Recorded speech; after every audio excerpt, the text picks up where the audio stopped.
बचा था। ये देखकर दोनों बाप बेटे डर जाते हैं।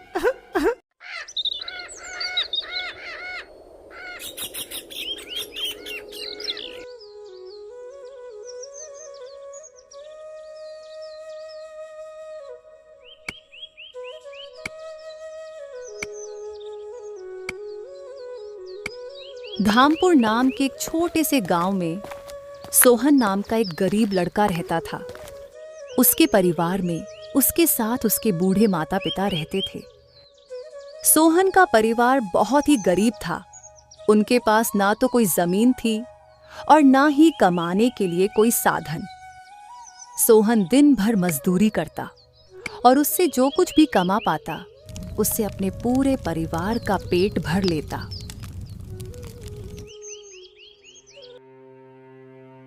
यह देखकर सोहन के माता पिता बहुत दुखी होते थे। हमारे पास न अपना घर है और ना ही अपनी कोई जमीन।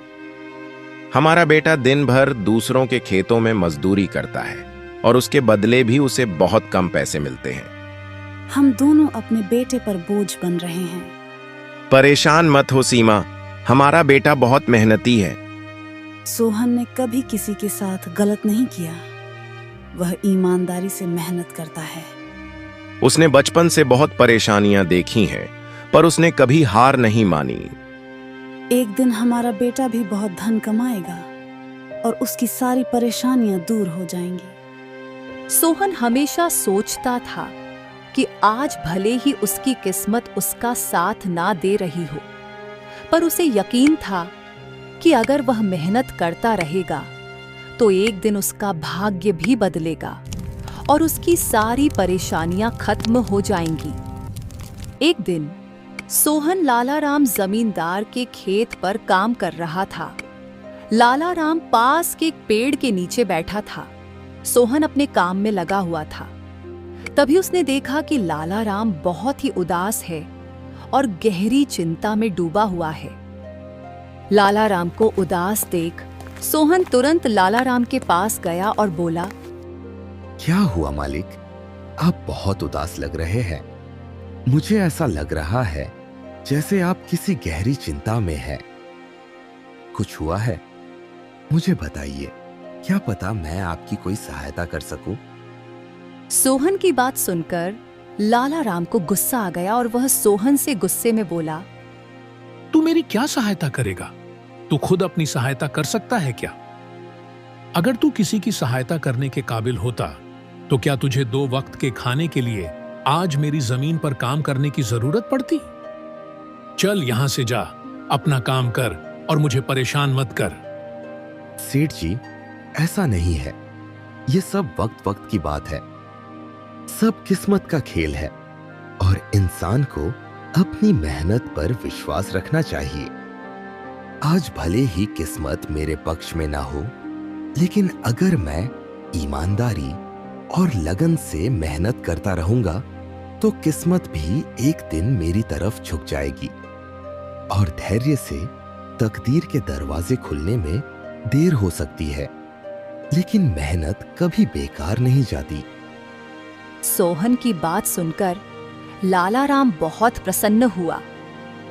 अरे सोहन, तेरे विचार तो बहुत अच्छे हैं। तेरी बातें सुनकर मन को एक सुकून सा मिला है।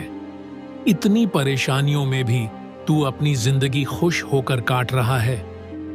सेठ जी, यह सब मेरे पिता की सीख है। जब भी मैं किसी चीज के लिए अपने पिता से जिद करता था तो मेरे पिता हमेशा मुझे यही समझाते थे। बेटा सोहन, हमारे पास इतना धन नहीं है कि मैं तेरी हर इच्छा पूरी कर सकूं, लेकिन एक बात हमेशा याद रखना, जिंदगी भी मौसम की तरह होती है। कभी यह धूप की तरह खुशियों से भरी होती है, कभी ठंड की तरह कठिनाइयां लाती है और कभी बारिश की तरह परेशानी आती है। लेकिन जैसे हर मौसम बीत जाता है, वैसे ही जिंदगी के मुश्किल हालात भी गुजर जाते हैं। बस सब्र और हिम्मत बनाए रखना जरूरी है, क्योंकि एक दिन सब कुछ ठीक हो ही जाता है।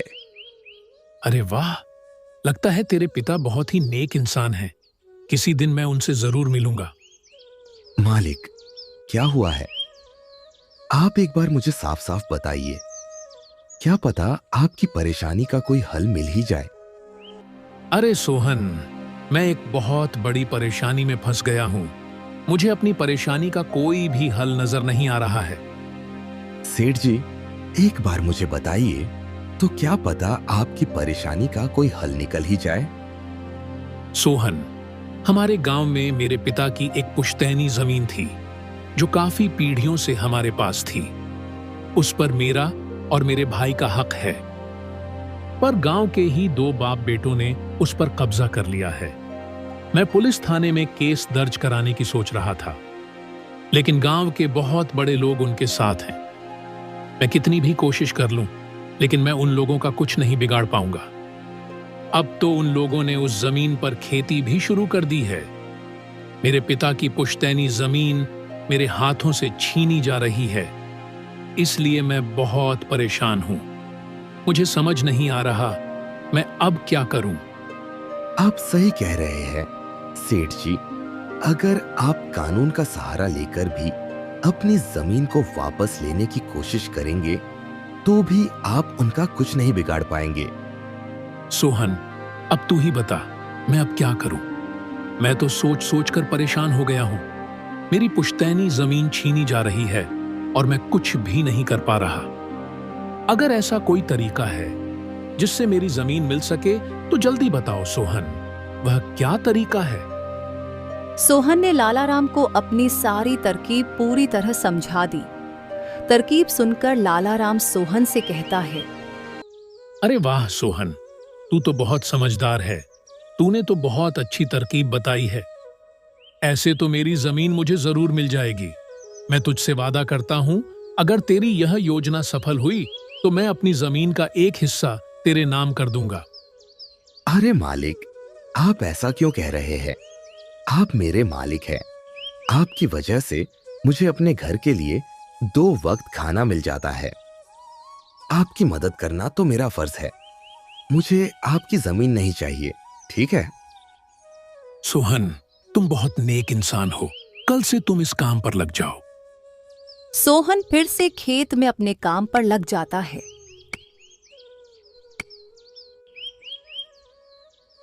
अगले दिन सोहन जगत और विनोद नाम के उन बाप बेटों के पास पहुंच जाता है जिन्होंने लालाराम की जमीन पर कब्जा कर रखा था। सलाम सेठ जी, मैं यहाँ से गुजर रहा था तो पास के लोगों ने बताया कि आपके यहाँ काम के लिए मजदूर की जरूरत है। क्या आपके यहाँ मुझे भी कोई काम मिल सकता है? अरे अरे, कौन हो तुम? तुमसे किसने कह दिया कि यहाँ मजदूर की जरूरत है? यहाँ किसी मजदूर की जरूरत नहीं है। ये तो ठीक है, पर हमारे यहाँ फिलहाल कोई काम नहीं है। आपके पास बहुत सारी जमीन है, इसलिए आपके यहाँ हमेशा मजदूरों की जरूरत रहती है। इसलिए मुझे लगा कि यहाँ मुझे कोई ना कोई काम जरूर मिल जाएगा।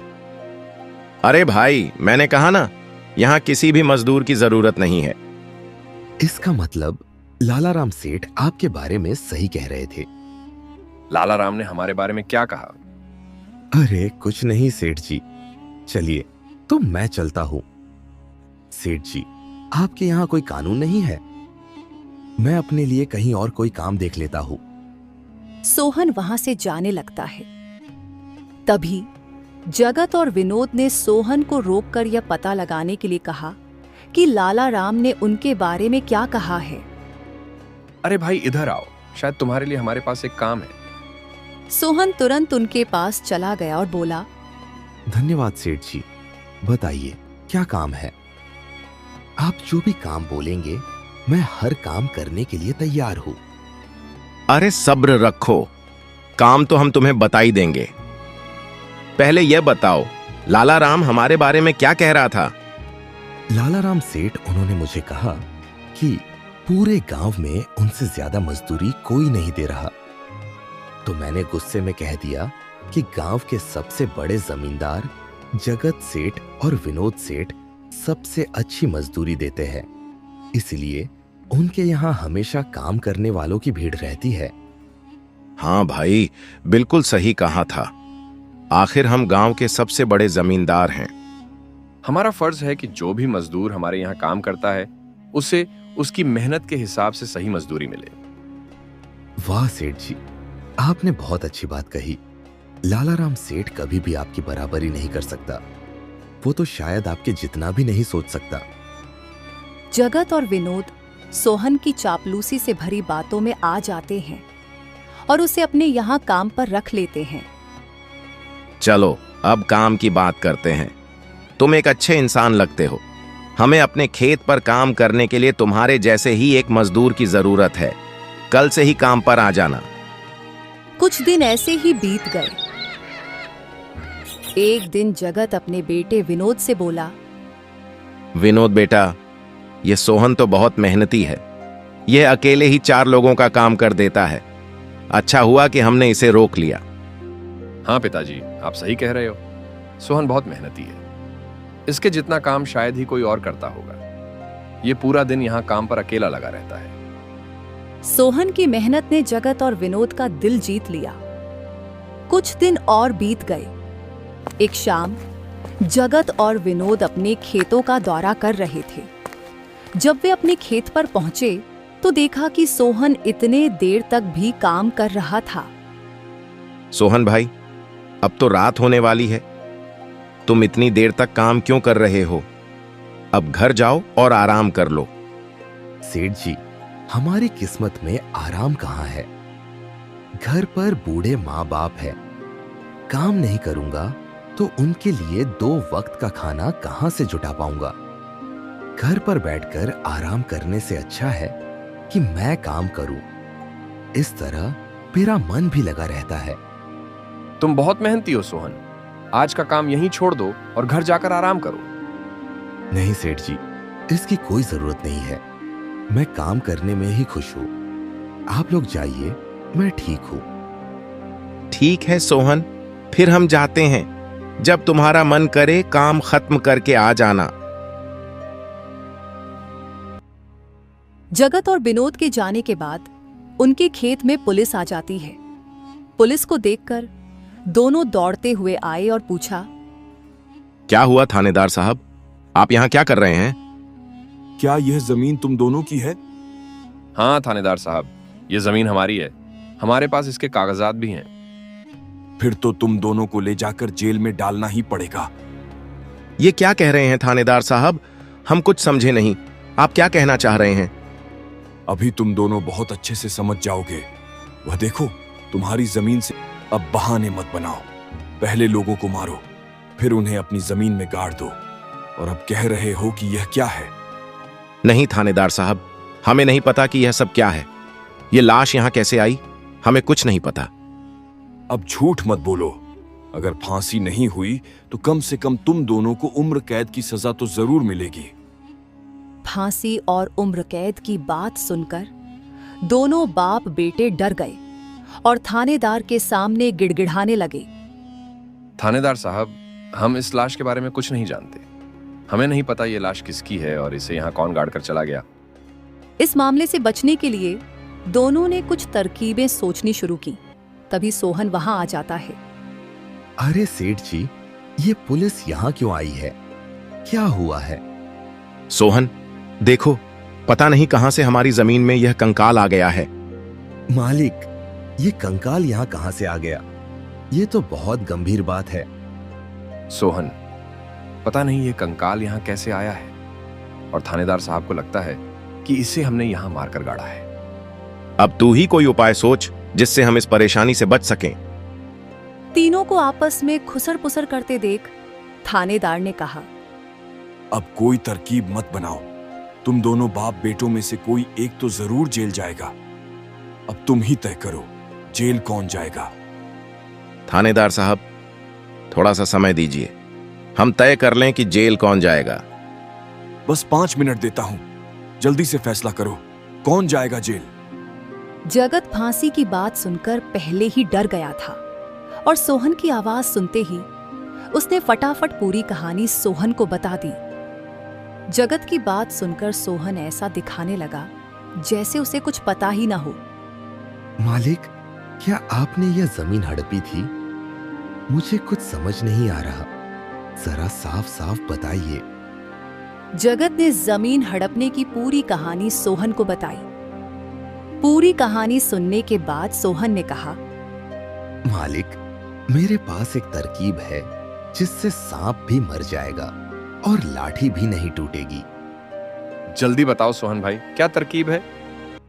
तरकीब बताने से पहले मुझे यह बताइए, आप लोगों के लिए क्या ज्यादा जरूरी है?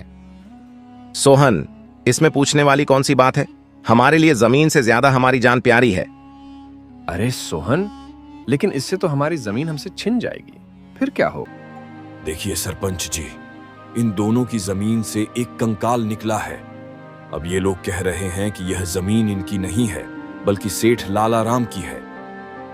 ये बात सुनकर सरपंच जी कहते हैं, अगर यह जमीन सेठ लाला राम की है तो इसके कागज दिखाइए।